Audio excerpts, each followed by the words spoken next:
Hello and welcome friends. ভিডিওটিতে click করার জন্য সর্বপ্রথমে আপনাদের জানাই অসংখ্য ধন্যবাদ। দেখতে শুরু করেছেন আপনাদের প্রিয় ইউটিউব চ্যানেল। তো বন্ধুরা, এই মুহূর্তের পাওয়া সবচেয়ে বড় আপডেট, এবার অবশেষে সরকারি কর্মচারীদের, বিশেষ করে পশ্চিমবঙ্গ সরকারি কর্মচারীদের এবার এক ধাক্কায় বাড়ছে মোটা অঙ্কের বেতন। হ্যাঁ বন্ধুরা, ঠিকই শুনেছেন, এক লাফে দ্বিগুণ। বাংলার সরকারি কর্মচারীদের জন্য এবার লাগু হচ্ছে এই নিয়ম, যার ফলস্বরূপ অনেকটাই উপকৃত হবেন সকল কর্মচারীরা। তবে কোন কর্মচারীদের এক ধাক্কায় বাড়ছে বেতন এবং কবে থেকে বাড়বে বেতন, কত টাকা বাড়বে বেতন, বিস্তারিত তথ্য জানাবো আজকের এই ভিডিওতে। স্থায়ী, অস্থায়ী আর চুক্তিভিত্তিক কর্মচারীদেরও কি একই হারে বাড়ছে বেতন, তা জানিয়ে দেবো আজকের এই ছোট্ট প্রতিবেদনে। রিকোয়েস্ট, ভিডিওটি শেষ পর্যন্ত অবশ্যই দেখতে থাকুন এবং চ্যানেলে নতুন দর্শক জুড়ে থাকলে প্রতিনিয়ত সঠিক খবর সবার আগে শোনার জন্য এক্ষুনি আমাদের চ্যানেলটিকে সাবস্ক্রাইব করে পাশের অল নোটিফিকেশন বাটনটি প্রেস করতে একেবারেই ভুলবেন না। এবং কোন জেলা, কোথা থেকে দেখছেন, কোন কর্মচারী আপনারা অবশ্যই কমেন্টে লিখে জানাতে ভুলবেন না। আসছি বিস্তারিত সংবাদে। তো বন্ধুরা, দীর্ঘ কয়েক বছর ধরে চুক্তিভিত্তিক কর্মচারীদের বেতন বৃদ্ধি করা হয়নি এবং যথাসম্ভব অন্যান্য স্থায়ী কর্মচারীদের বেতন বৃদ্ধি করা হচ্ছে একের পর এক, এবং এর ফলে চুক্তিভিত্তিক কর্মচারীরা বিক্ষুব্ধ রয়েছে। কিন্তু এই 40% বেতন কাদের বাড়ানো হয়েছে, তারপর আমরা চুক্তিভিত্তিক কর্মচারীদের সম্বন্ধে চলে আসব যে তাদেরও কি বাড়ানো হয়েছে। বন্ধুরা, যেমনটা আপনারা জানেন, বাজেট হয়েছে, কেন্দ্রীয় এবং রাজ্য বাজেট উভয় বাজেটে একেবারে খালি হাত থেকে গেছে চুক্তিভিত্তিক কর্মচারীরা। কিন্তু সরকারি অন্যান্য যেসব কর্মীরা রয়েছেন, স্থায়ী কর্মচারী, স্কুল শিক্ষক কর্মচারী, তাদের ডিএ বৃদ্ধি করা হয়েছিল 3 থেকে 4% এবং প্রায় এক লাফে বেড়ে 18% ডিএ হয়েছিল, অর্থাৎ ভাতা, যার ফলস্বরূপ অনেকটাই খুশি হয়েছে সরকারি কর্মচারীরা। দেখুন, হেডলাইন্সে বলা হয়েছে, এশিয়ানেট বাংলা একটি নিউজ পোর্টাল থেকে খবরটি প্রকাশিত হয়েছে আজকেই।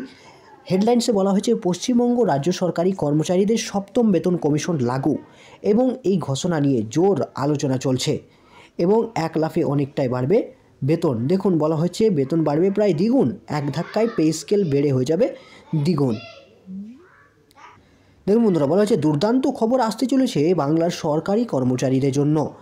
বিশেষ সূত্রে এবার খবর, রাজ্য সরকারি কর্মচারীদের সপ্তম বেতন কমিশনের ঘোষণা হতে পারে, এবং তা যদি হয় তাহলে এক ধাক্কায় পে স্কেল অনেকটাই বেড়ে দ্বিগুণ হবে। আসুন জেনে নিচ্ছি কীভাবে। পশ্চিমবঙ্গ রাজ্য সরকারি কর্মচারীদের সপ্তম বেতন কমিশনের ঘোষণা নিয়ে জোর আলোচনা চলছে, এবং এই নিয়ে দেখুন কি বলা হয়েছে।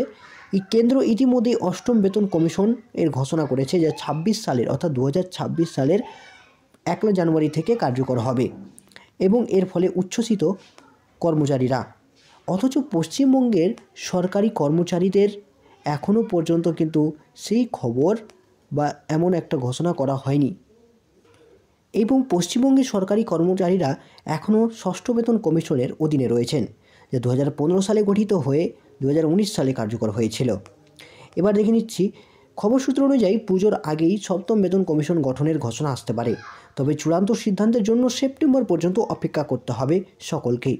এবং কেন্দ্রে অষ্টম বেতন কমিশন কার্যকর হবে 2026 সালের জানুয়ারি থেকে।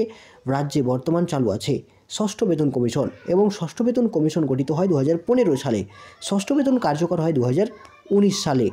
তারপর দেখুন, বলা হয়েছে রাজ্য সরকারি কর্মচারীদের ভাতা 14% এপ্রিল থেকে হবে 18%, এবং কেন্দ্রীয় সরকারি কর্মচারীদের ভাতা প্রায় 53% বাড়ানো হয়েছে, এবং রাজ্য কেন্দ্র যে ভাতার তফাৎ প্রায় 39% এপ্রিল থেকে কমে দাঁড়াবে তা 35%, কারণ বিগত কয়েক বাজেটে কিন্তু ঘোষণা করা হয়েছিল। রাজ্য সরকারি কর্মীরা দীর্ঘদিন ধরে সপ্তম বেতন কমিশন নিয়ে দাবি জানিয়ে আসছেন, এবং কেন্দ্রীয় সরকারি কর্মচারীদের তুলনায় রাজ্য সরকারি কর্মচারীরা বেতন এবং মহার্ঘ ভাতা অনেকটাই পিছিয়ে। এবং দেখুন কেন প্রয়োজন সপ্তম বেতন কমিশনের। সাধারণত 10 বছর অন্তর কেন্দ্র ও রাজ্য সরকার নতুন বেতন কমিশন গঠন করে, এবং জিনিসপত্রের দাম বৃদ্ধি, মুদ্রাস্ফীতি নিয়ন্ত্রণ, জীবনযাত্রার খরচ বৃদ্ধি, কর্মীদের ন্যায্য পারিশ্রমিক নিশ্চিত করা।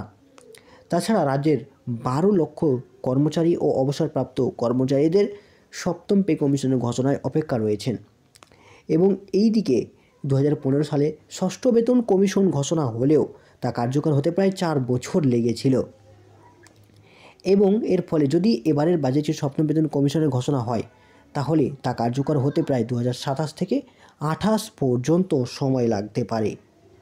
তারপর দেখুন বলা হচ্ছে এর মধ্যে কেন্দ্রীয় সরকার অষ্টম বেতন কমিশন কার্যকর করে দেবে, ফলে রাজ্যের সরকারি কর্মচারীরা আরও বঞ্চিত হতে পারেন।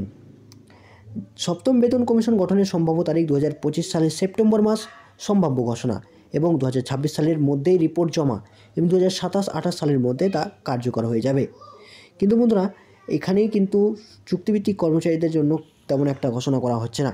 যেমনটা আপনারা জানেন, চুক্তিভিত্তিক কর্মচারীরা দিনের পর দিন অনবরত খাটছেন, এমনকি স্থায়ী কর্মচারীদের সমান হারে তাদের খাটানো হচ্ছে, কাজ করানো হচ্ছে, কিন্তু সেই হারে তাদের পারিশ্রমিক দেওয়া হচ্ছে না।